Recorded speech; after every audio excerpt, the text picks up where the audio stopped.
Iniciativa Sociedad Química de Panamá. Les damos las buenas tardes a todos. El día de hoy tenemos el agrado de presentarles a Andrés Rivera Mondragón.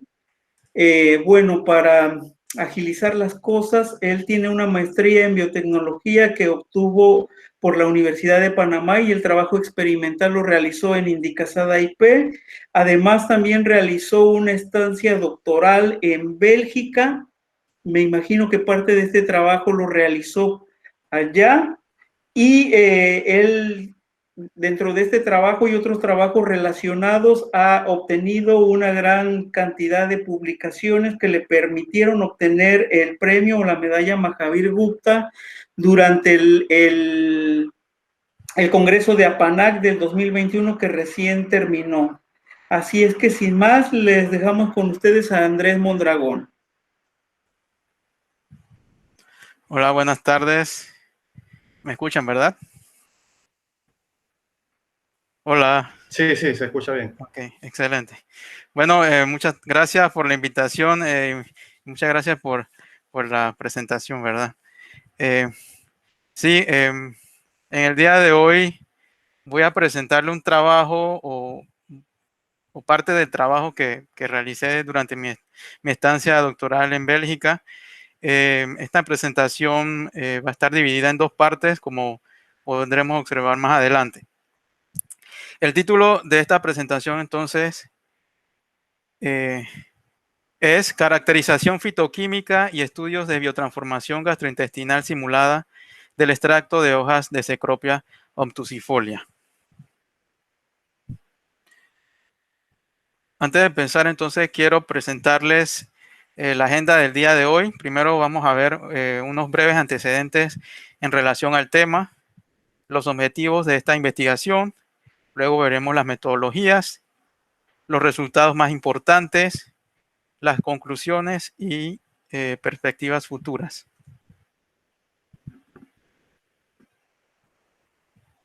Okay. Bueno, quiero empezar mencionando que se estima que alrededor de 40.000 a 70.000 especies de plantas se utilizan como medicamentos a nivel mundial. Sin embargo, solamente una pequeña cantidad de esta estimación, ¿verdad?, ha sido estudiada en detalle y por lo tanto muy poco es conocido acerca de los mecanismos de acción y compuestos activos de muchas plantas medicinales utilizadas actualmente en el mundo. Esta situación implica dos problemas principales.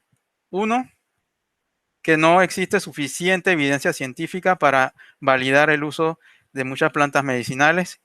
Y el segundo es que no se cuenta con métodos analíticos apropiados para el control de calidad de estos productos, ya que no se conoce, como les decía, en muchos casos, la composición fitoquímica de estas plantas.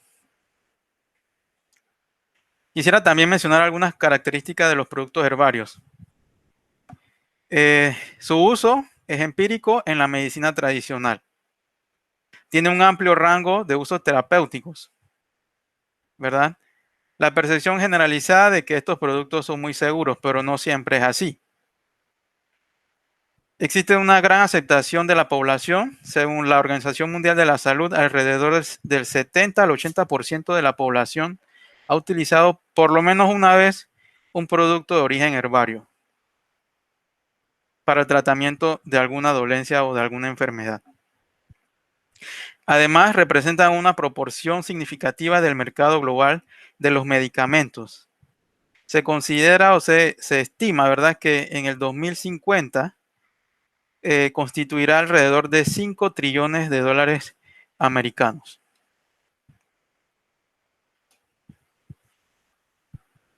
El o los principios activos de los productos herbarios son frecuentemente desconocidos, ¿verdad?, como se los plantea en un principio. Y la composición química puede variar, ¿verdad?, y por muchos factores.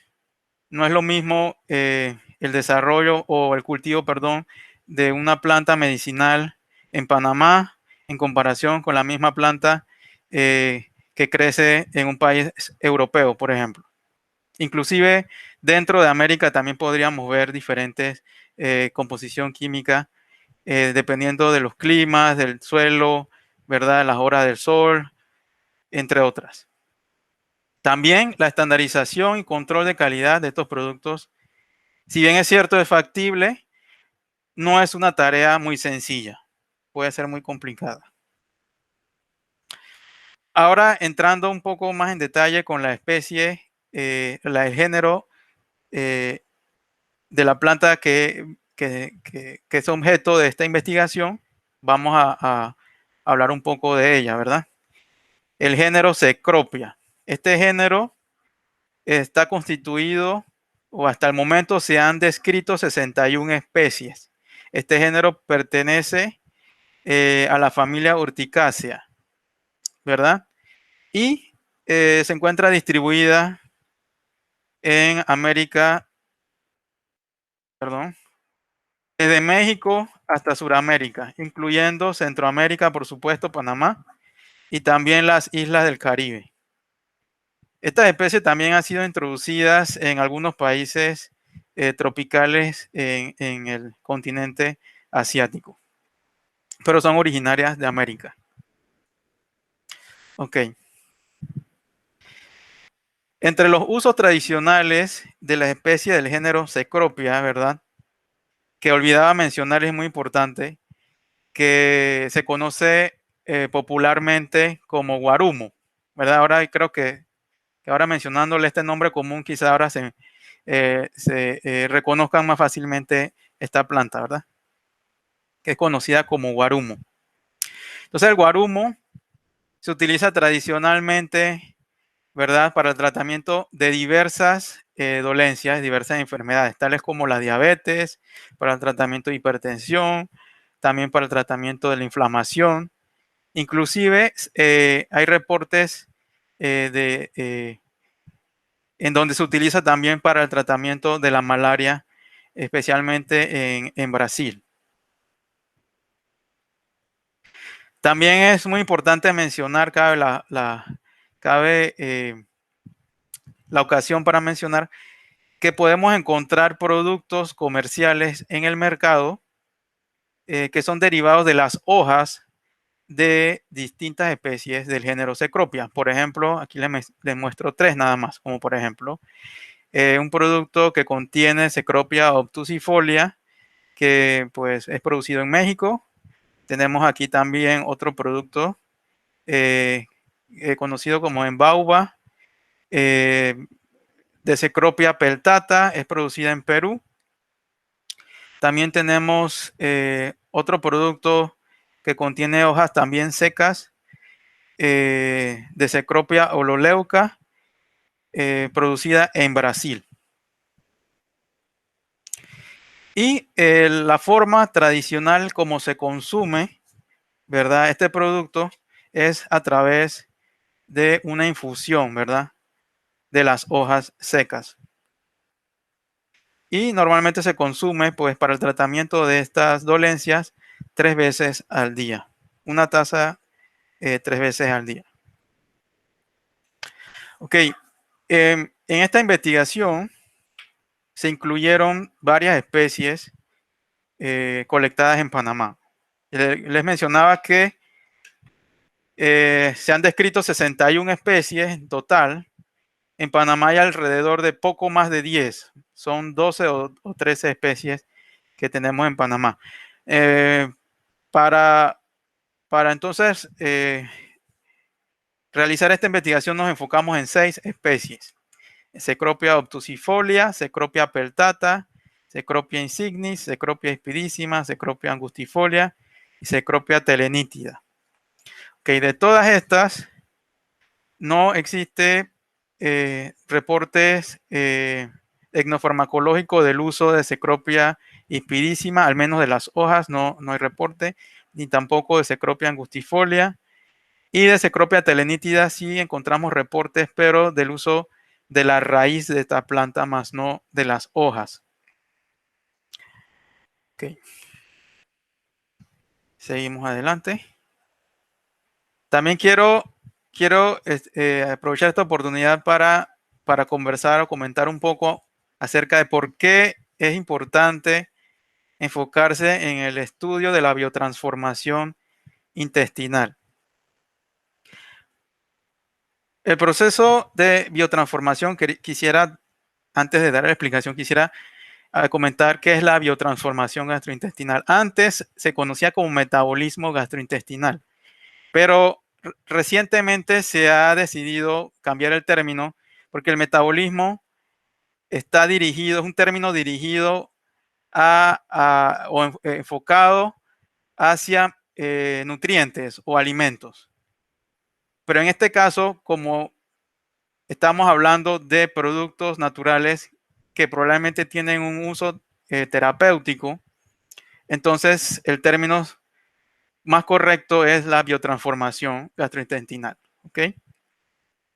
Entonces, ¿por qué es importante? La biotransformación gastrointestinal tiene un interés ha tenido un mayor interés en los últimos años, especialmente en la biotransformación intestinal producto de la microbiota del colon especialmente. ¿Por qué? Porque esta microflora, ¿verdad?, intestinal juega un papel importante en la biodisponibilidad de los compuestos químicos que se administran a través de la vía oral. Es decir, que pueden ocasionar importantes cambios en la estructura química de estos productos naturales. Y entonces, como se imaginarán, ¿verdad?, es muy importante tomar en cuenta este paso para entonces evaluar realmente cuál será la actividad final de un producto natural. El enfoque convencional no toma en cuenta el paso o de la biotransformación gastrointestinal.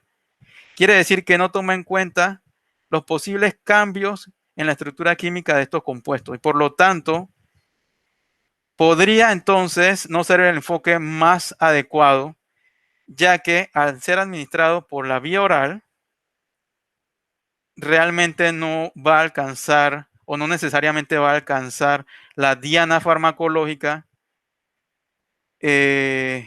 intacto, ¿verdad? No va a permanecer intacto, no necesariamente. La estructura química no va a permanecer intacta necesariamente. Entonces, ya que podríamos estar en presencia de los llamados profármacos, ¿verdad?, en donde los metabolitos, producto de la biotransformación gastrointestinal, pueden ser inclusive más activos o pueden ser activos, o por el contrario pueden ser inactivos en comparación con el compuesto original aislado de una planta medicinal, por ejemplo. Entonces, en este sentido, los fitofármacos que no se absorben en el intestino delgado pueden alcanzar el colon y pueden ser biotransformados por las bacterias del colon antes de ser absorbidos o pueden también ser excretados sin ninguna otra conversión. Entonces, en este estudio realmente tratamos de dar un primer paso para estudiar o revelar la biotransformación o la disponibilidad gastrointestinal de un producto, pues, de origen herbario. Ya que les digo que es un primer paso, porque si bien es cierto, en este experimento que le vamos a mostrar más adelante, nos enfocamos precisamente en la biotransformación en el estómago, intestino delgado y el intestino y en el colon, ¿verdad? Más no nos enfocamos en la absorción gastrointestinal o en la biotransformación hepática, las cuales entonces serían otros pasos adicionales y otros experimentos adicionales que también deben ser realizados para completar entonces esta investigación. Ok, los objetivos de esta investigación son: el primer objetivo, caracterizar la composición fitoquímica de varias especies del género Cecropia colectadas en Panamá. El segundo objetivo, estudiar la biotransformación del extracto de hojas de Cecropia obtusifolia mediante un ensayo gastrointestinal simulado. Vamos entonces a empezar con la primera parte acerca de la caracterización fitoquímica de varias especies del género Cecropia. Ok, veamos la metodología. Para este propósito, ¿verdad? Para la identificación o caracterización tentativa, realizamos o tuvimos dos enfoques. Un enfoque convencional, que consiste entonces en extraer las hojas de cecropias, de varias especies de cecropia. Luego procedimos a fraccionar y aislar el extracto hasta obtener compuestos puros, ¿verdad? Estos compuestos puros, fueron entonces identificados mediante espectroscopía de resonancia magnética nuclear en combinación con espectrometría de masas de alta resolución para confirmar entonces la identidad de estos compuestos. El segundo enfoque, pues, fue un enfoque metabolómico en el que consistió también entonces a partir de extractos crudos de las hojas de diferentes especies de género Cecropia colectadas en Panamá, que fueron directamente entonces analizadas mediante un sistema cromatográfico de ultra alto rendimiento, un sistema cromatográfico líquido de ultra alto rendimiento acoplado a un detector de arreglo de diodos, el cual a su vez está acoplado a un detector de tiempo de vuelo, específicamente un equipo marca Waters, modelo Cibo G2XS. Okay.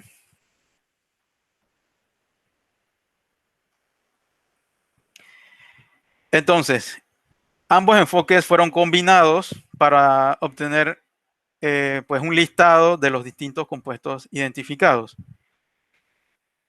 Como podrán imaginar, entonces, diferentes niveles de confirmación fueron obtenidos, ¿verdad? Específicamente 3 niveles. El nivel L1 es aquel en donde estamos en la presencia de un compuesto cuya estructura ha sido confirmada, ya sea mediante resonancia magnética nuclear o comparación con un estándar de referencia. El segundo nivel, L2A, es una estructura probable. La estructura probable ha sido determinada mediante espectrometría de alta resolución, ¿verdad? Y comparados estos espectros, los espectros tándem, ¿verdad? De masas, han sido comparados con bases, con bases de datos online, ¿verdad? Y el nivel L3 son los candidatos tentativos, los cuales han sido determinados mediante espectrometría de alta resolución, pero que no pudieron ser comparados con bases de datos.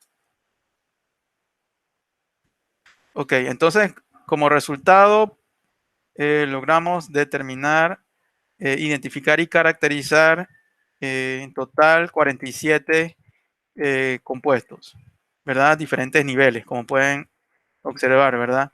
L2A, L1 y así sucesivamente.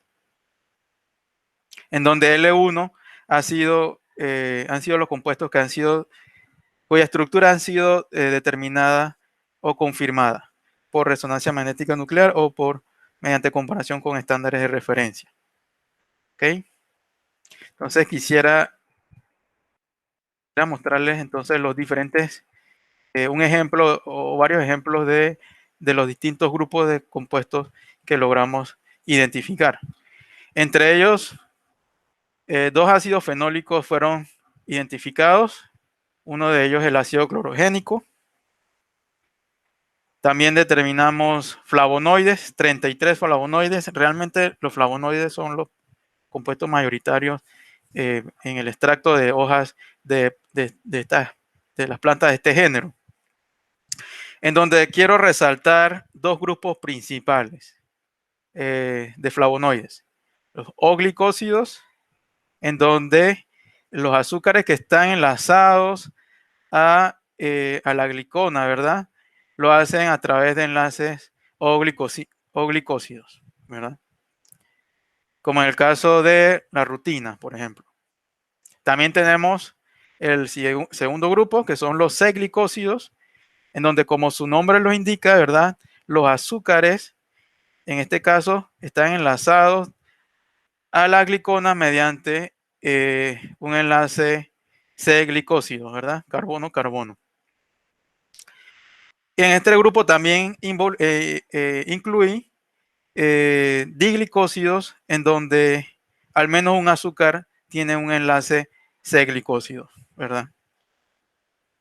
Como por ejemplo tenemos orientina, también tenemos isoitexina o 2-O-glicósido, 2'' glicósido. ¿Okay? En el tercer grupo tenemos las saponinas, como por ejemplo tormentósido, nigaishigósido, ácido buergerísico, 28-O-glicósido. Todos ellos, todas las saponinas identificadas en este grupo son glicósidos, ¿verdad? O sea, por supuesto, porque son saponinas. En este caso todos son monoglicósidos y el azúcar está enlazada en la posición 28. También caracterizamos 3 flavonolignanos, 2 de ellos tienen un nivel de confirmación L1, ¿verdad? Estos son los 2 confirmados mediante resonancia magnética nuclear, los cuales son 2 compuestos nuevos. El End-mururin A y el End-vaccinin A, ¿verdad? En donde en esta ocasión quiero aprovechar para describir un poco más en detalle, un poco cómo llegamos a la conclusión de pues, la confirmación de esta estructura química.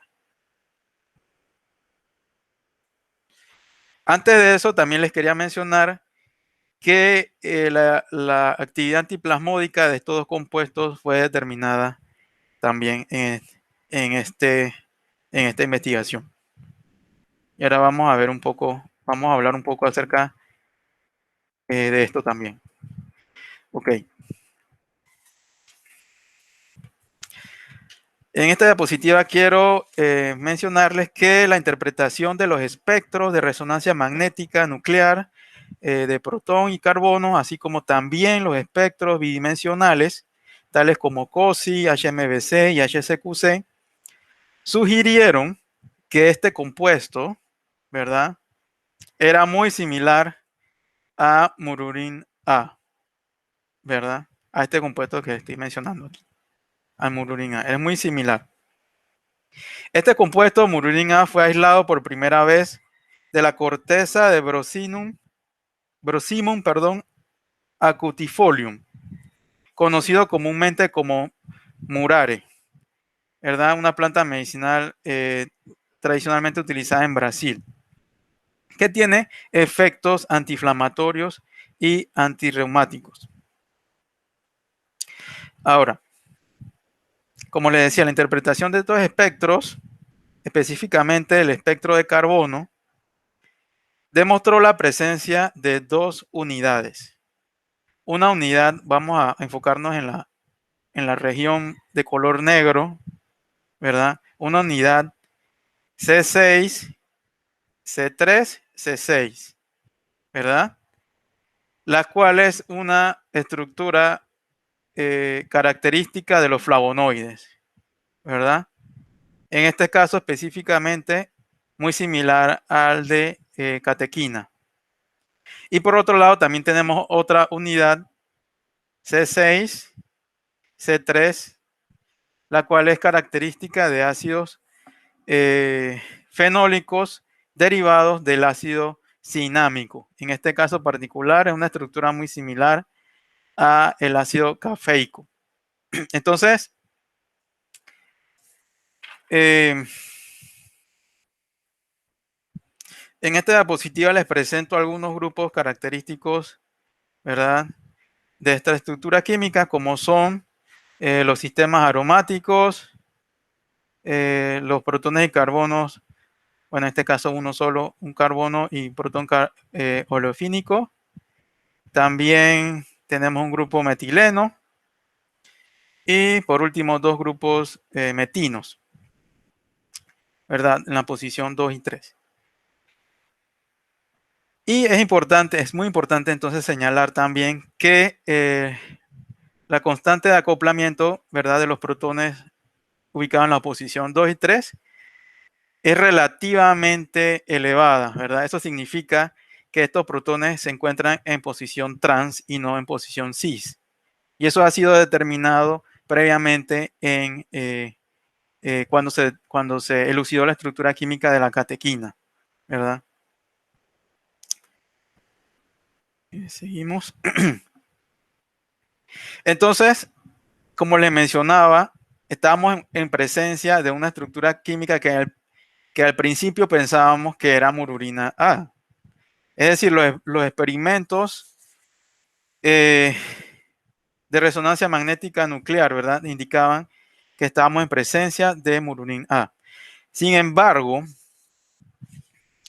cuando determinamos la rotación óptica de nuestro compuesto, ¿verdad? Aislado, observamos que el signo de esta rotación óptica era opuesto, es decir, debía ser negativo, pero obtuvimos un valor, una rotación óptica positiva con valores similares. Entonces, llegamos a la conclusión de que en realidad nos encontrábamos con un enantiómero, es decir, el enantiómero de mururina A.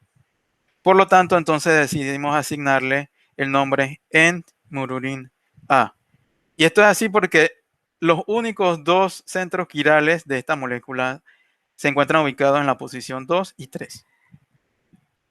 Entonces, determinamos que la configuración absoluta, o dedujimos mejor, que la configuración absoluta del compuesto N-mururin A es 2S3R en lugar, ¿verdad?, de 2R y 3S, como pues ha sido determinado en mururin A. También evaluamos la actividad antiplasmódica de nuestro compuesto y observamos que es moderadamente activo, ¿verdad? No es tan activo como mururina A, pero sí, aún así muestra una moderada actividad. Ok, en este cromatograma quiero mostrarles, un cromatograma HPLC, ¿verdad? Quiero mostrarle un perfil cromatográfico realmente es una mezcla de las diferentes especies que colectamos. Y esto yo lo hice para poder validar un método analítico. Entonces yo mezclé todas las especies en una sola muestra y las inyecté para observar el cromatograma. Aquí podemos observar el ácido clorogénico, ¿verdad? En esta sección central se encuentran todos los flavonoides que pudimos analizar. Y al final del cromatograma, los flavonolignanos, ¿verdad? En mururin y en vaccinin A.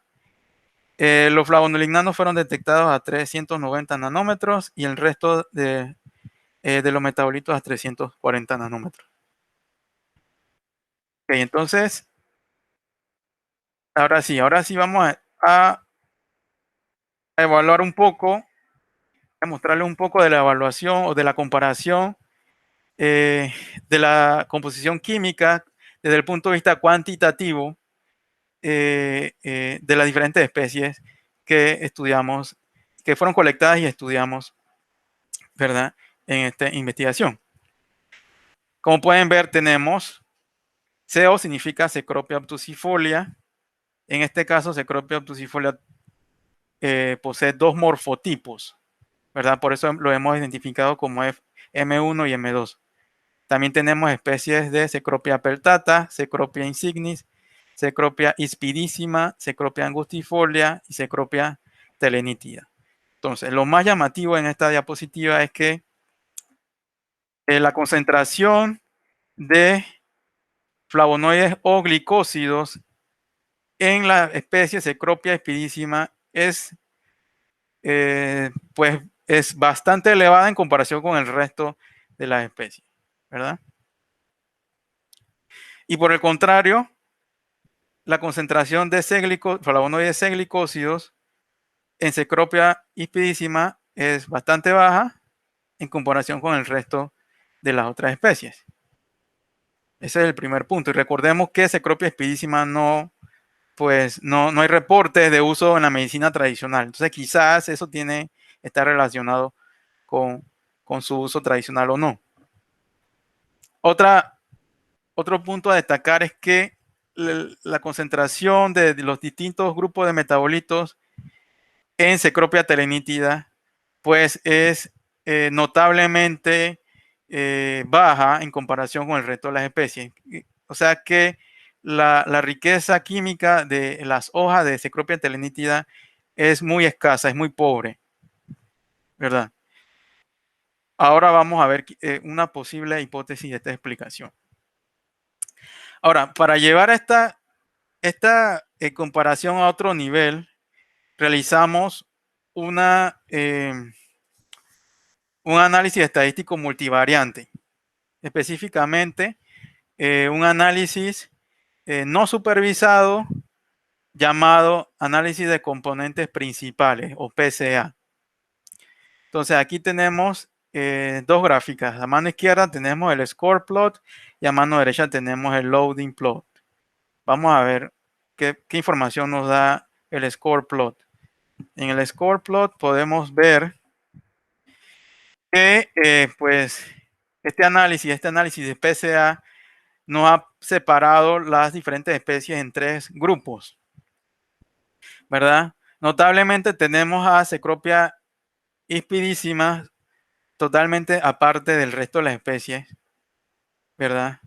Debido a, vamos a ver el loading plot nos explica por qué. Debido a la alta concentración de flavonoides o glicósidos, ¿verdad? Como en el caso de la rutina, es decir, que la concentración de rutina es elevada en este grupo de especies en comparación con el resto de las otras especies del género Cecropia. También tenemos que, como pueden observar, las especies de Cecropia obtusifolia morfotipo 1 y morfotipo 2 están ubicadas en dos grupos separados. Eso quiere decir, entonces, que el morfotipo de la misma especie nos indica, o sea, que no solamente el aspecto morfológico es distinto, sino que también la composición química lo es. Y es importante saberlo porque precisamente Cecropia obtusifolia es una de las especies que tiene mayor uso tradicional como medicamento, ¿no? Entonces, vale la pena saber esta diferencia y explotarla, ya que probablemente una de estos dos morfotipos tiene un mejor efecto que el otro, o puede que no. Entonces, todo eso entonces vale la pena investigarlo más. Y entonces otra cosa llamativa es que el Cecropia telenítida está ubicada en el centro, ya que no puede ser agrupada con ninguno de los otros tres grupos por su bajo contenido en compuestos, en metabolitos, ¿verdad? Bueno, ahora les quiero mostrar un video. A ver, aquí. No lo puedo reproducir, ¿qué pasa? Aquí.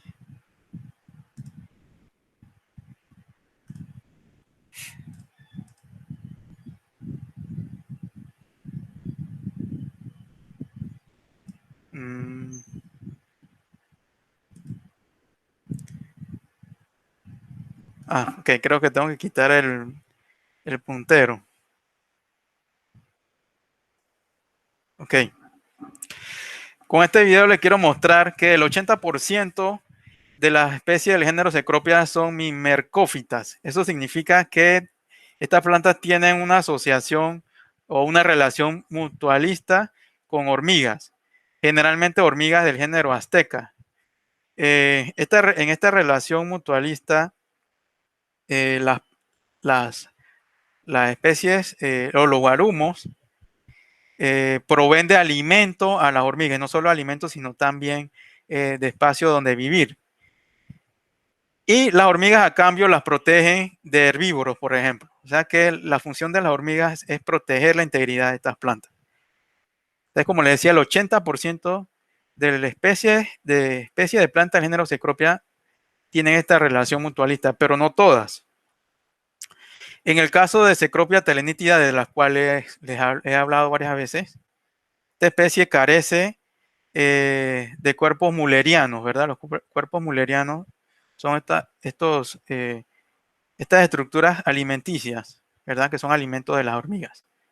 Entonces, no poseen cuerpos mullerianos, es decir, que no están dentro del 20% que no son mimercófitas.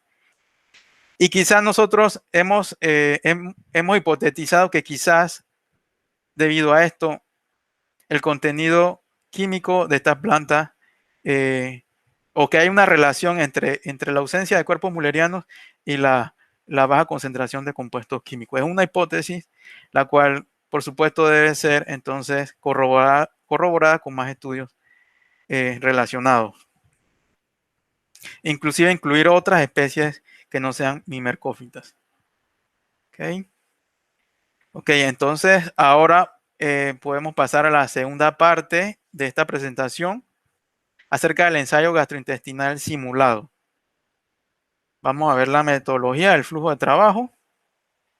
Bueno, les había mencionado que seleccionamos entonces o que se habían colectado diferentes especies, pero para este ensayo elegimos solamente una. Elegimos Cecropia obtusifolia, morfotipo 1, la cual es químicamente más rica que el resto de las especies de guarumo. Y también porque tiene un uso tradicional ampliamente reconocido. Entonces preparamos un extracto etanólico al 70% de las hojas de esta planta.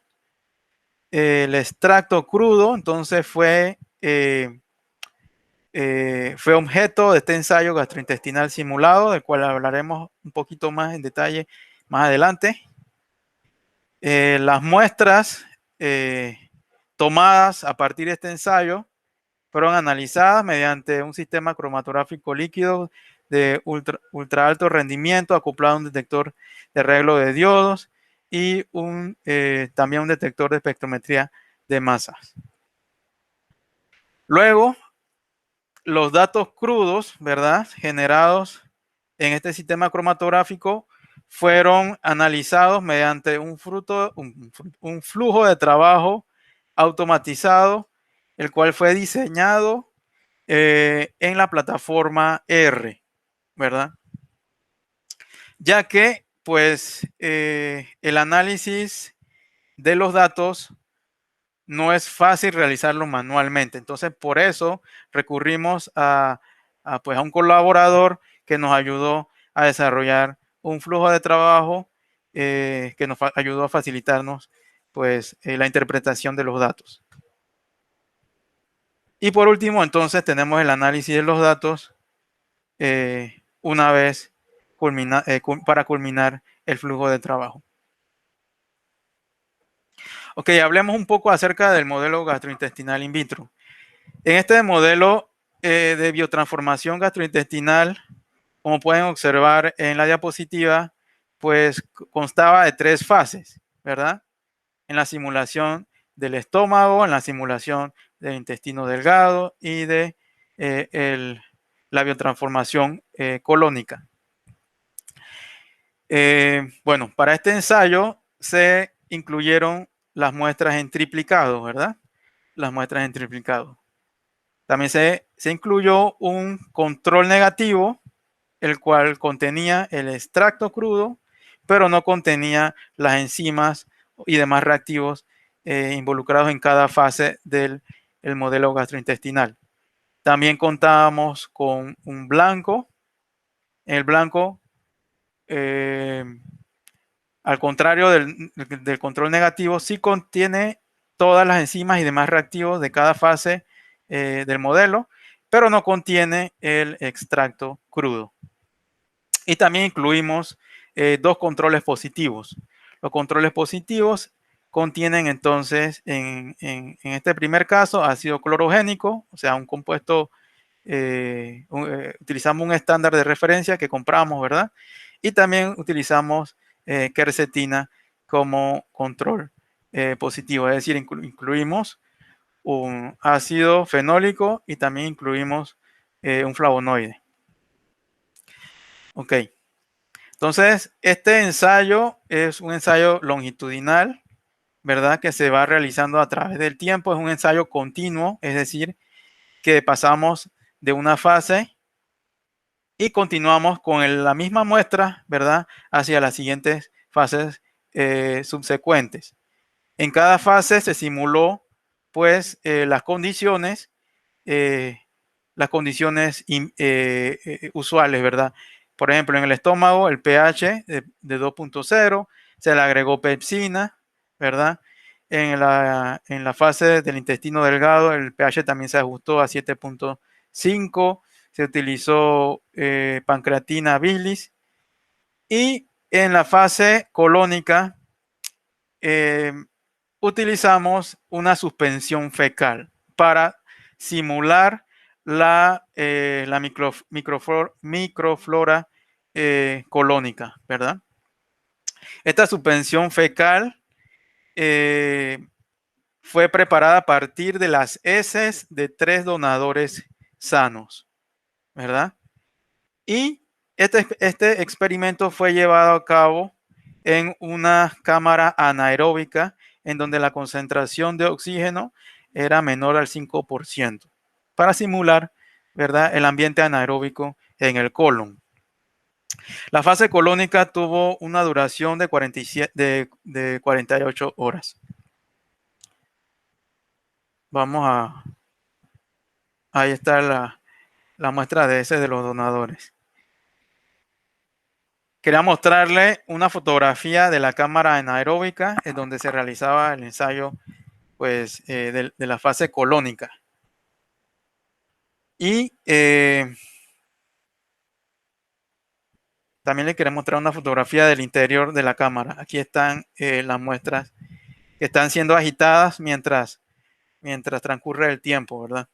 Y el agujero que están allí es para facilitarnos la toma de las muestras, ya que es un estudio longitudinal a partir de diferentes tiempos, ¿verdad? Diferentes tiempos de muestreo. Ok, entonces, siguiendo con la metodología, yo les comentaba que utilizamos un flujo de trabajo automatizado que fue diseñado en la plataforma R. Este flujo de trabajo lo diseñó el doctor Charlie Bernard. También él es, bueno, ya ahora es doctor, pero en aquel entonces también era estudiante de doctorado en la Universidad de Amberes. Esta plataforma que él diseñó es muy similar a la plataforma Tinder, ¿verdad? En donde esta plataforma, quizás muchos de ustedes saben, se utiliza pues, para conocer personas. Y está en la forma o la manera en la cual esta plataforma te sugiere personas que quizás te agraden, es mostrándote fotografías en donde el usuario le da un like si le gusta o una X si no le gusta. Y entonces, de acuerdo a los rasgos de esa persona, el software puede sugerirte qué personas te agradarían para conocer, por ejemplo. Entonces, la plataforma que el doctor Bernard desarrolló es similar y él la denominó Tinderesting. Esta plataforma, en lugar de brindar fotografías de una persona, brinda fotografías de perfiles de biotransformación. Entonces, en esta plataforma, si el perfil de biotransformación es interesante, el usuario, ¿verdad? Es decir, el científico que va a analizar los datos, debe indicarle si es interesante, ¿verdad? En este caso, ustedes pueden observar que a lo largo del tiempo incrementa el área o la intensidad, perdón, la intensidad de un metabolito específico, ¿verdad? Entonces, sí, eso significa que se está formando un nuevo metabolito. O sea, como se está formando un nuevo metabolito, debe ser interesante. Entonces yo le doy clic en interesante. Si, por el contrario, el perfil es plano, es decir, una línea a través del tiempo, quiere decir que no, es estable o no pasa nada con ese metabolito. Entonces yo indico que es aburrido. Entonces, esta es una fase de entrenamiento de esta plataforma o de este flujo de trabajo. Que pues posteriormente, una vez habiendo sido entrenado esta plataforma, nos genera una lista con una lista prioritaria de metabolitos que probablemente son interesantes. Interesante se traduce a que se están formando nuevos metabolitos o se están o la intensidad de ellos están disminuyendo en el perfil de biotransformación, es decir, que están desapareciendo o que están siendo convertidos, ¿verdad?, en otro compuesto. Entonces, en base a este listado, se hace mucho más fácil el análisis de los datos. Ok, entonces veamos los resultados. Vamos a ver los resultados más destacados. Bueno, vamos a ver qué pasa con el ácido clorogénico. Aquí observamos el perfil de biotransformación del ácido clorogénico, el cual se encuentra en color rojo, ¿verdad?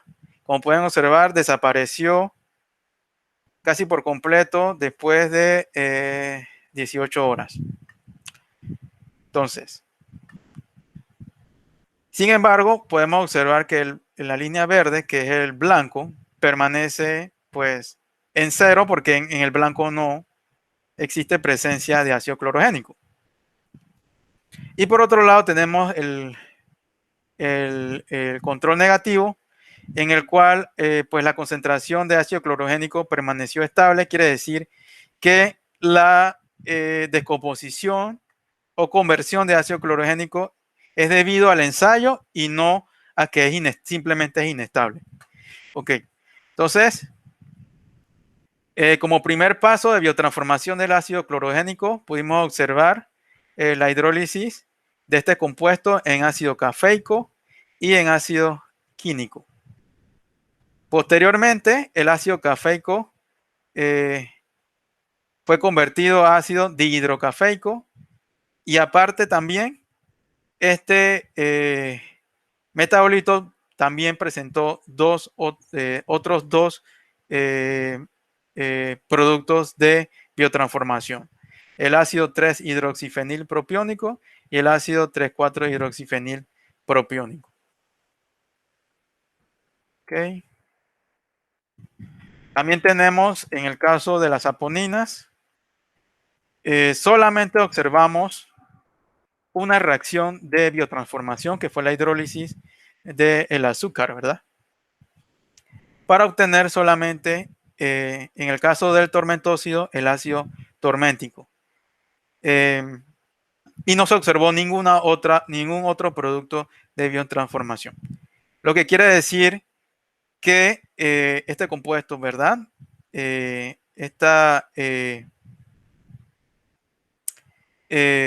Terpenoide puede ser probablemente absorbido de esta forma, intacto. Claro, porque también es un compuesto liposoluble, ¿verdad? También tenemos el perfil de biotransformación de los flavonoides. Vamos a empezar con los flavonoides o glicósidos. Los flavonoides o glicósidos. Tenemos a la rutina. La primera reacción de biotransformación fue quizás la más predecible, pues la hidrólisis de los azúcares. Para entonces tener la presencia de quercetina, ¿verdad? La glicona de este flavonoide. Pero no quedó allí, ahí no quedó la reacción. Posteriormente ocurrió una ruptura del anillo C del flavonoide, ¿verdad? Para generar el ácido 3,4-hidroxifenil propiónico. Y no observamos ningún otro metabolito después de de la formación de este ácido. Si observamos que a través del tiempo también desapareció, o sea que al final este producto o este metabolito fue convertido en algún otro producto de biotransformación, sin embargo no fue detectado. Probablemente sea porque se haya convertido en algún metabolito volátil. Esa es una hipótesis que nosotros sugerimos. Y también tenemos la presencia de la biotransformación de flavonoides C-glicósidos. ¿Qué pasó aquí? Pues como pueden observar en el perfil de biotransformación, estos flavonoides C-glicósidos no fueron biotransformados. Quiere decir que fueron estables durante todo el ensayo gastrointestinal. Por lo tanto, no pudimos observar deglicosidación, ni siquiera del azúcar que está enlazado mediante un enlace, valga la redundancia, o glicósido, ¿verdad? Todos ellos fueron estables. Yo nada más le estoy mostrando el ejemplo de la isobitexina o ramnócido, pero los flavonoides C-glicósidos son los compuestos mayoritarios del extracto crudo de esta planta, ¿no? Y sorprendentemente todos ellos fueron estables durante el ensayo gastrointestinal, más no la rutina que está también presente en este extracto. Nosotros quisimos hacer una breve revisión bibliográfica porque nos pareció o nos llamó mucho la atención estos resultados. Pudimos observar en esta publicación, ¿verdad?, en donde se realizó un estudio farmacocinético de flavonas C-glicósidos, ¿verdad?, que fueron administradas oralmente en ratas. Se observó que estos compuestos que son similares, ¿verdad?, a los que están presentes en el guarumo, pueden ser absorbidos intactos de esta forma, pueden ser absorbidos intactos a través del sistema gastrointestinal. Entonces, estos resultados son, ¿verdad?, son bastante, son congruentes con los resultados nuestros. Ahora, la biodisponibilidad de estos compuestos es muy baja, no es que se absorba el 50% de la dosis, es muy por debajo, alrededor, bueno, le podría decir que más o menos 5%, 10% lo más. Pero, de igual forma, sí hay evidencia de que estos compuestos son absorbidos de forma intacta a través del sistema gastrointestinal y que no son, pues, biotransformados, de acuerdo a este experimento. Pero observamos en la literatura que no hay, pues, una sola respuesta a esta pregunta.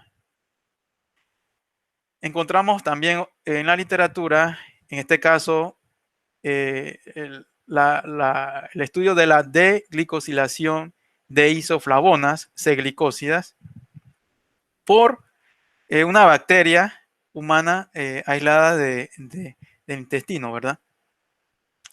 En este caso presentamos dos bacterias, ¿verdad? Estas dos bacterias fueron capaces de diglicosidar a una flavona, en este caso es una isoflavona, pero igual es similar, ¿verdad?, a vitexina o isobitexina.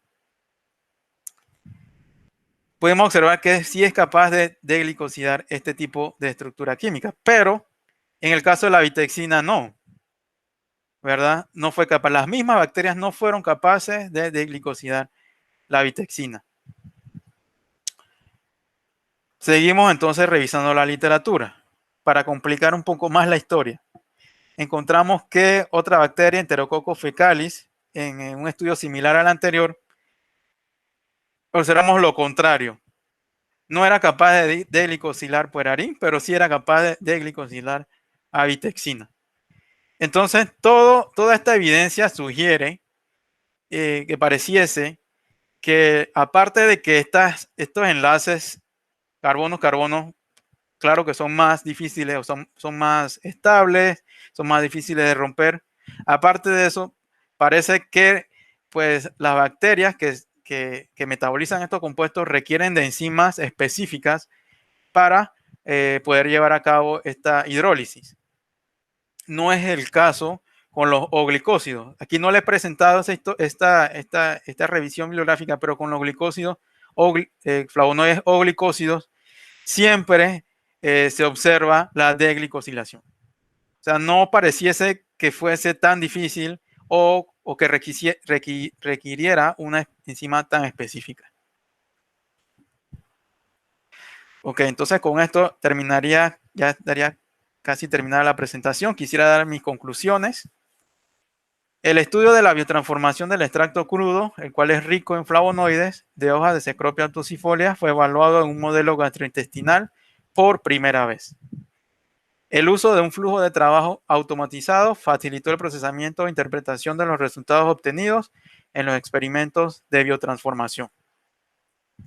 Esta investigación reveló que los flavonoides C-glicósidos fueron estables o resistentes a través de toda la travesía en el modelo gastrointestinal simulado, incluyendo el colon. La identificación de los microorganismos involucrados en la conversión de compuestos de interés farmacéutico es de gran importancia para determinar y entender sus mecanismos biológicos. Los resultados de este estudio apoyan la evidencia de que factores como la variación de la microbiota colónica y la presencia de múltiples compuestos químicos en un extracto juegan un papel importante en la biotransformación de productos naturales. Por lo tanto, la identificación de microorganismos implicados en la conversión de fitoquímicos, la determinación de vías de transformación y la comprensión de su interacción son importantes para determinar los mecanismos biológicos subyacentes. También quiero mencionar que los hallazgos de esta investigación son clave para completar el entendimiento de la farmacología de fitoquímicos del extracto de la hoja de Cecropia tucifolia en el cuerpo humano. Con las perspectivas futuras, como les mencionaba, ¿verdad? En un principio, considero que más estudios de biotransformación in vitro deben pues, ser llevados a cabo, como por ejemplo estudios de absorción, estudio de absorción gastrointestinal, por supuesto, estudio de biotransformación hepática y también otros estudios relacionados a la acción farmacológica deben ser investigados. Por ejemplo, les mencionaba que pues, el guarumo es utilizado para tratar la diabetes, entonces vale la pena estudiar la inhibición de la alfa-glicosidasa, ¿verdad? También, debido a que tiene propiedades antiinflamatorias, vale la pena también estudiar la inhibición de la COX-2 y también estudiar la interacción de estos compuestos químicos, ya sean, ¿verdad? Los compuestos biotransformados o aquellos compuestos que están estables en ensayos in vitro donde se involucren receptores, donde se estudia la modulación de receptores de angiotensina y endotelina para evaluar, ¿verdad?, su potencial antihipertensivo. Quiero agradecer a los miembros del Grupo Natura de la Universidad de Amberes, en donde realicé mi estudio de doctorado, principalmente a mi promotor, el doctor Luke Peters, al igual a todos mis compañeros y amigos de laboratorio. También quiero agradecer a mis colaboradores en Indicasat, en la Universidad de Panamá. Quiero agradecer a Senacid y al IFARU por la beca que me otorgaron para realizar mi estudio de doctorado. Y por supuesto también quiero agradecer al Sistema Nacional de Investigación por la financiación y los recursos económicos que me ayudan a continuar mis estudios de investigación. Muchas gracias. Bien, agradecemos a Andrés Rivera por esta charla tan interesante. Pasamos a la sesión de preguntas. Ya veo que aquí ya hay dos personas levantando la mano. Comencemos con Candelario, que fue el primero que vi que levantó la mano. Adelante, Candelario. Muy buenas tardes. Felicidades, Andrés, por esta excelente presentación y por los tan buenos y promisorios resultados que has conseguido experimentalmente. Mi pregunta va enfocada en el estudio de biotransformación. ¿Me escuchan? Sí, Eh, bueno, tendría varias preguntas, pero voy a tratar de solamente hacer dos. Una, ¿qué se necesita para hacer un tipo de estudio así aquí en Panamá, por una parte, y por la otra, antes de hacer los estudios de biotransformación, se hace algún tipo de análisis de absorción, de solubilidad, etcétera, conocidos, ¿no?, en el área de farmacocinética, antes de llevarlos a un estudio ya más avanzado como el que hiciste. Gracias. ok, gracias Candelario por los comentarios y por la pregunta. Bueno, con respecto a la primera pregunta, para realizar este tipo de estudios en Panamá, mira, casualmente estábamos tratando de ver si lo podíamos hacer, eh, lo podíamos reproducir acá en Panamá y encontramos que la única, bueno, en este momento serían dos inconvenientes. Primero que requerimos de una cámara anaeróbica, que actualmente creo que ningún laboratorio pues la posee. Entonces habría que adquirir esas cámaras y creo que son bastante costosas. Por el resto de los reactivos y equipos, pues no veo mayor problema para poder realizarlo. La siguiente inconveniente es que yo sugiero que los análisis pues, deben ser realizados mediante pues, UPLC acoplado a espectrometría de alta resolución. Entonces, creo que también esta es otra dificultad que tenemos hoy día. Pero sí podemos trabajar con baja resolución, ¿no? Entonces, pues básicamente la dificultad sería la cámara anaeróbica, que puede ser un poco costosa y que creo que no hay disponible actualmente pues en ningún centro de investigación. Con respecto a la segunda pregunta, creo que no te comprendí muy bien la pregunta. Si se requiere hacer un estudio de solubilidad previo Sí, a... Ajá, sí. O sea, ok. bueno, un medicamento pues tiene que superar una cierta cantidad de pruebas antes de poder llevarlo a un estudio más allá del in vitro. Eh, pues no sé si hay alguna manera de evaluar, al menos computacional o experimental en el laboratorio antes de llevarlo a un estudio como este que hiciste de biotransformación o digestión. Bueno, mira, particularmente nosotros no hicimos ningún estudio de solubilidad previa. eh, y bueno, yo conozco de algunos software que sí pueden predecirte todo lo que me acabas de mencionar. Pero yo particularmente no lo hice porque, pues tradicionalmente el extracto de esta planta se consume vía oral a través de una infusión acuosa. Y nosotros observamos pues que sí, los compuestos son solubles a lo largo de todo el trayecto del ensayo. Además, eh, en la fase del intestino delgado se utilizan, está la bilis, que ayuda a emulsionar aquellos compuestos que no tengan muy buena solubilidad en un medio acuoso. Pero no sé si sea necesario realmente hacer un estudio de solubilidad previo, porque como estamos simulando el tracto gastrointestinal, realmente si el compuesto es soluble o no, claro que es muy importante saberlo, pero de todas formas se va a enfrentar en un medio acuoso, básicamente.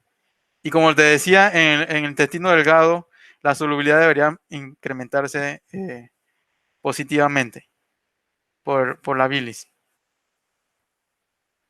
Pero sí creo que es importante conocer esa información también. Tienes razón.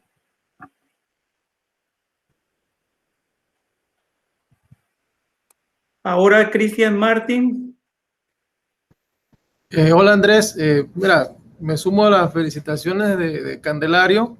Muy, muy interesante tu presentación. Los objetivos que te trazaste fueron bastante novedosos, y bueno, me alegra saber que los pudiste concluir de manera exitosa. Primero el objetivo de tu investigación y consecuentemente el del doctorado. Yo tengo varias preguntas, pero vamos a ver si las podemos resumir. Tengo aquí como 4 anotadas.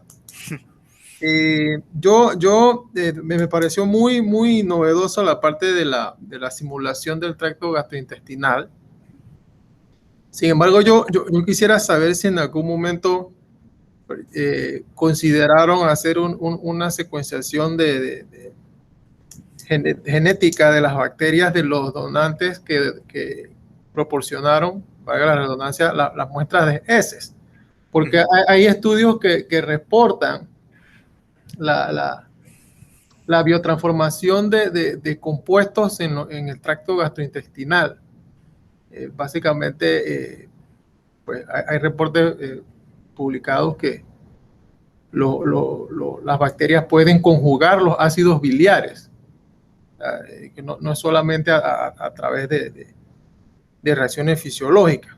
Entonces, si ustedes en algún momento pensaron hacer un Next Generation Sequencing por lo menos de los 3 donantes que donaron sus muestras de heces, para ver de repente un poquito la diversidad bacteriana de estos donantes y de repente hacer una inferencia de qué tipo de bacteria pudiese estar aportando cierto tipo de biotransformación de los compuestos de la planta que ustedes estudiaron. Gracias, Cristian, por la pregunta. Una pregunta muy interesante y bueno, que es la primera vez que no es la primera vez que me lo preguntan y por supuesto ha sido un tema del cual se está tratando de solucionar un poco para mejorar entonces el ensayo, este ensayo, ¿no? Y sí, pues... Porque dijiste que los pacientes, los donantes eran personas sanas. Ajá. De repente, si por allí tuvieron algún récord de alguna te voy a mostrar dosis de antibióticos, de repente alguna persona puede estar sana, pero de repente anteriormente estuvo tomando antibióticos y entonces eso crea una disbiosis en el tracto gastrointestinal que de repente pueda afectar esto. De repente los compuestos que tuviste que no se biotransformaban, pues no sé. Sí, te voy a mencionar, déjame ver si lo puedo poner allá. ¿Ven la presentación todavía, no? Sí, está puesto el PPT. Sí, hay muchas cosas que por razones de tiempo no mencioné. ¿Dónde está? Aquí. Ok, estos son los criterios que se tomaron en cuenta para seleccionar a alguien como donante, un donante sano. Tenía que tener, ¿verdad? De 25 a 58 años. Tenía que ser no fumadores, no vegetarianos, sin ningún historial de enfermedad gastrointestinal, no tratados con antibióticos durante los últimos 3 meses y deberían tener un patrón de defecación normal. Aún así, yo estoy consciente de que ese criterio es bastante amplio y tú me preguntarás que cómo nosotros estamos seguros de que esos 3 donadores bajo esas características representan pues o brindarían una flora, una microflora intestinal representativa de una persona sana o en condiciones normales. Me imagino que eso sería la pregunta. La respuesta es que hay varias preguntas ahí aunadas, Ajá. Andrés, porque Sí. son personas sanas, pero se espera que una persona sana no tome este té, Ajá. ¿verdad? Entonces, estás comparando probablemente una persona que no va a estar tomando este té. ¿Me sigues? Ajá. Entonces, quizás hubiese sido un poco más apropiado comparar a una persona sana, como lo hiciste, que está muy bien, pero ¿por qué no también evaluar a una persona enferma que tomase esta infusión? Porque si yo estoy sano y tú me dices, hey, tómate ese té, y la primera pregunta a lo muy general te va a decir, ¿y yo para qué me voy a tomar eso?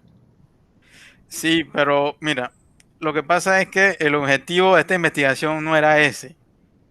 ¿Por qué? O sea, el, el asunto no es tan sencillo tampoco. ¿Por qué?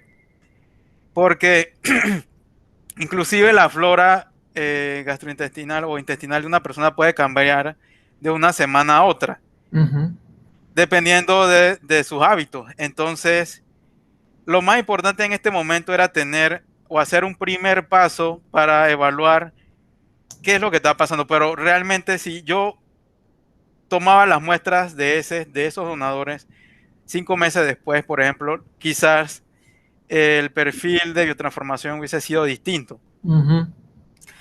Entonces, realmente es muy difícil que yo pueda tener una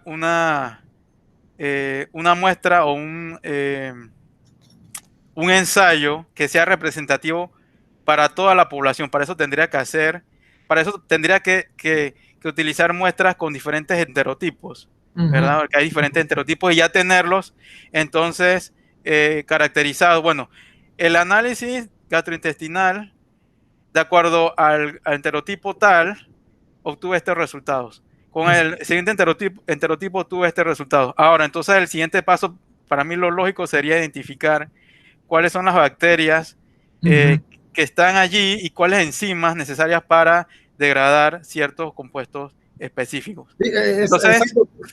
Porque hay una maquinaria biosintética dentro de la comunidad microbiana que, como tú muy bien lo mencionaste, es supremamente interesante evaluar, porque eso te daría luces a ti, pues, y a las personas que están relacionadas a esto, en poder determinar si la biotransformación es producto de un microorganismo o del propio metabolismo de la persona que toma estas infusiones.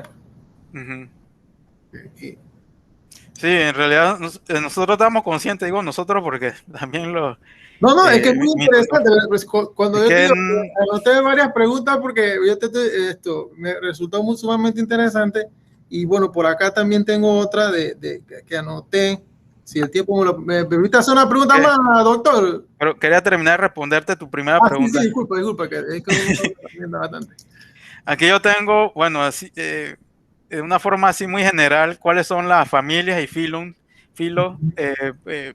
mayoritarios presentes en la composición bacteriana de un adulto normal, ¿no?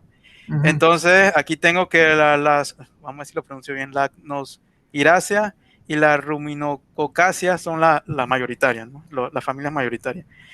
Y de acuerdo al filum, las Firmicutas, ¿no? Sí, correcto. Entonces, sí se realizó una secuenciación del gen 16S RNA, del RNA pues, de las bacterias que estaban presentes en la suspensión fecal que nosotros utilizamos. Entonces, yo no soy experto en este tema, pero sí observamos, aquí tengo A y B. A, pues, es la muestra que fue analizada cuando, de la muestra, las heces frescas, ¿verdad? La composición microbiana de las heces frescas. Y en el lado B tenemos la composición microbiana de la suspensión fecal. La suspensión fecal es una preparación de las heces frescas, que es cultivada en un medio de cultivo especial para bacterias anaeróbicas. Entonces, en conclusión, sí hay variaciones, pero se mantiene esta proporción que está acá arriba. Ya. Quizás no, la variación no es significativa. Ajá, esa es la conclusión de la persona que hizo este análisis. Exacto. Entonces, sí se hizo un esfuerzo, pero pues realmente este tema, eso requiere mucho más pues detalle en todo lo que se necesita saber. Ya. Esto es todo un mundo por descubrir. Nosotros en esta investigación pues es como un primer paso pues para ahondar en este tema, pero sí hay muchas cosas que hay que... Ya. Ajá. Ok, muchas gracias, de verdad muy interesante, no me canso de decirlo. Una cosa que no me quedó un poquito, no me quedó claro, Andrés, la diferencia, porque tú mencionabas de que se absorbe y se biotransforma Ajá. en el intestino. Ajá. ¿Cuál es la diferencia entre esos dos procesos que por lo menos no me quedaron claros? Bueno, la biotransformación, creo que ese término sí lo debes dominar un poquito más, que es pues el cambio en la composición Molecular. química, sí, en la estructura química. Producto ya sea enzimático, producto, o sea, por ejemplo, el producto de las enzimas del estómago, enzimas, por ejemplo, la pepsina o la lipasa, entre otras, ¿no? Que se encuentran en el jugo gástrico o en el jugo gastrointestinal, intestinal. Eso es la biotransformación. Cómo cambia o cómo es convertida esa molécula original durante el proceso de la travesía en el tracto gastrointestinal. La absorción se refiere al proceso en el cual estos compuestos están en el lumen del intestino, pasan a la circulación, en este caso hepática, y luego posteriormente a la circulación sistémica. Ahí Eso se es llama cuando tú absorción. decías que no se detecta entonces. O sea, Que no se... la no detección, cuando ponían las gráficas, esas como que bajaban, que tú decías, no se detectan. Eso es que se no sé. absorbió entonces. Ah, ok. Sí, no es que se absorbió, sino que desapareció. A ver, espérate. Ay, era más adelante. No, aquí en este ensayo nosotros no hicimos absorción, no determinamos absorción. Ah, ya, okay. Porque para determinar absorción se requieren otros modelos un poco más complicados. Ya, ok. Bueno, Cuando cuando baja esta cuestión, cuando baja, pues, la línea roja, significa que desaparece el ácido clorogénico, es decir, que ha sido biotransformado. Ah, ya. Ha sido convertido, no absorbido. Bien. Muchísimas gracias, Andrés. Ajá, Y felicidades nuevamente. ajá, gracias. Bien, no veo más preguntas por acá. Yo tengo un par. Lo que quería preguntarte es sobre la toxicidad. Yo he escuchado, no sé si es esta planta sobre el guarumo, que si consumen guarumo causa algunos efectos. ¿Ustedes no evaluaron sobre la toxicidad del guarumo? ¿Es tóxico, no es tóxico? ¿Qué sabes al respecto? Bueno, sí, tienes razón. No, particularmente no evaluamos la toxicidad de estos extractos.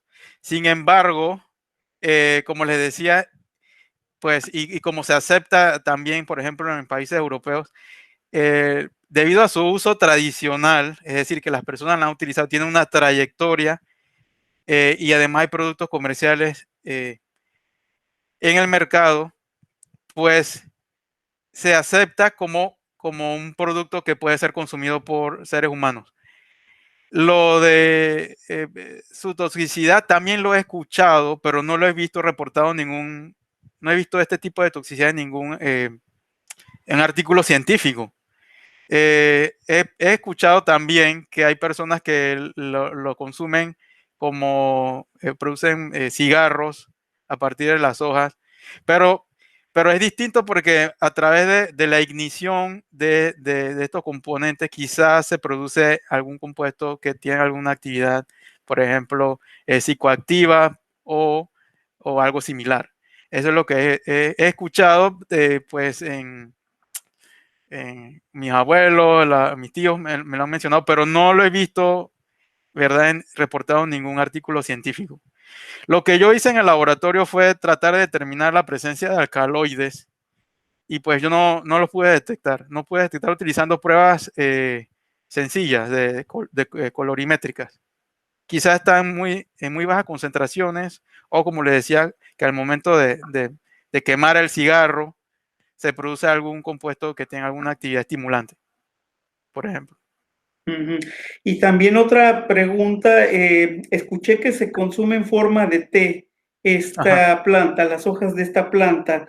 Creo que, bueno, no sé si lo hiciste o si lo has considerado, sería muy interesante realizar el análisis del mismo té, porque en el proceso de calentamiento puede haber una misma transformación, sobre todo de los oglicósidos y compuestos relativamente lábiles.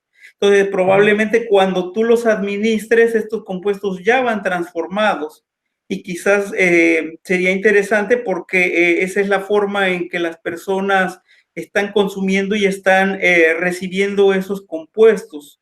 ¿O tú qué opinas al respecto? Bueno, al respecto, yo tomé en consideración todo esto.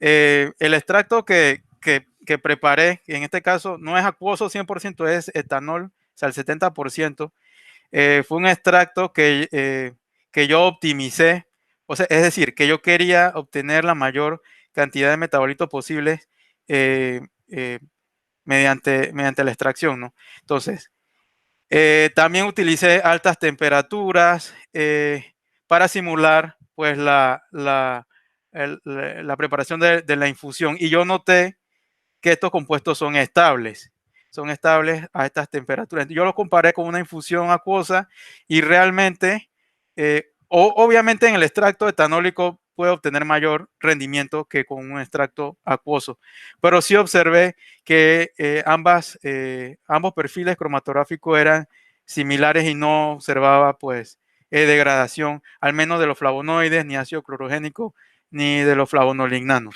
que en los cuales yo me enfoqué pues en esta investigación. Entonces sí se consideró, pero el extracto que utilicé fue un extracto que pasó por un proceso, un estudio de optimización, y por eso fue que utilicé ese método de extracción. Y en términos generales, ¿no hiciste una correlación entre composición química y alguna actividad? ¿No puedes decirnos cuál es la mejor planta o es No, octocifolia?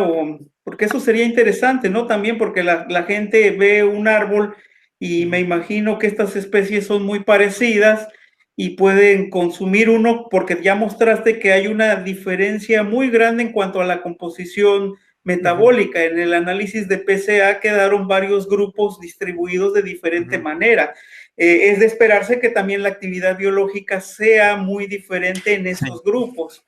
Entonces eso sería algo muy interesante como para ayudar a la gente a decir qué tipo de planta, más bien qué especie es la que da la actividad deseada y qué actividad no. O sea que es muy interesante y hay muchas cosas, ¿no? Sí, casualmente es uno de mis intereses enfocarme precisamente en ese tipo de estudios en estos momentos. O sea, no lo realicé, pero sí es parte es mi interés, pues ahora enfocarme precisamente en ese punto. A ver, Cristian. Permiso, sí. También Andrés mencionó algo muy importante de el rol de estas plantas como, como para formar una vivienda en las hormigas. Ajá. No sé si de repente te da chance, Andrés, de ver qué especies de hormigas habitan en las diferentes especies de plantas y de repente ver si hay alguna correlación, como dice el doctor Sergio, entre la producción o no o sea, en caso tal de que haya coincidencia de géneros de hormigas en una y otra especie de planta. O sea, cómo de repente estas hormigas podrían proporcionar una ventaja en la producción química de los compuestos que tú estás evaluando. Eso podría ser una buena cosita por ahí para mirar cómo. Sí, de hecho es algo que estamos viendo con un botánico que nos ayuda a colectar las plantas. Lo que te puedo adelantar hasta ahora es que la gran mayoría o sea, generalmente estas plantas están habitadas por hormigas de género azteca. También hay otras, pero casi siempre son aztecas. Y las que vimos en Panamá eran aztecas, las que eran habitadas por hormigas. Pero sí es algo que también hemos tomado en consideración para ir tratando de elucidar un poco toda esta historia. No, sí, es que es muy amplia, Sí. muy amplia. Pero bueno, ya mejor, ya no hablo más, he hablado mucho. Bueno, agradecemos a Andrés, la verdad, lo interesante de este tipo de conversatorios de la SQP es que puede o podemos tener este tipo de discusiones científicas que es muy importante, ¿no? Siempre con el interés de enriquecer tanto las dudas de los que escuchan el seminario como igual el mismo orador que alguna de estas dudas le puede servir, ¿no? Para enriquecer y Sí. mejorar los trabajos. Esa es la finalidad y creo que hasta ahora hemos tenido muy buenas discusiones, muy buenos seminarios y eso yo creo que es lo que nos enorgullece de este tipo de seminarios que estamos realizando. Y bueno, para finalizar, una pregunta que por ahí siempre hace boya, si nos puedes hablar de tu experiencia allá en Europa, estudiando tu doctorado, sobre todo para los estudiantes que hay aquí que tengan el interés de ir a estudiar un doctorado afuera. ¿Qué nos puedes comentar al respecto? Bueno, principalmente, sí, si puedo ayudar a motivar a algunos de los estudiantes que están presentes. En la experiencia no solamente se basa en adquirir conocimiento científico y destreza en uso de equipos, que quizás que es lo primero que nos viene a la mente. Y claro que es una de las cosas más importantes que uno aprende cuando uno está en el extranjero. También aquí hay algunos compañeros que se encuentran en el extranjero, podrían decir lo mismo que yo. Pero no solo eso, también la experiencia de conocer personas de diferentes países, de ver incluso la ciencia desde otro punto de vista, de aprender otro idioma, de estudiar inglés. Yo tuve la posibilidad también de estudiar un poco de holandés.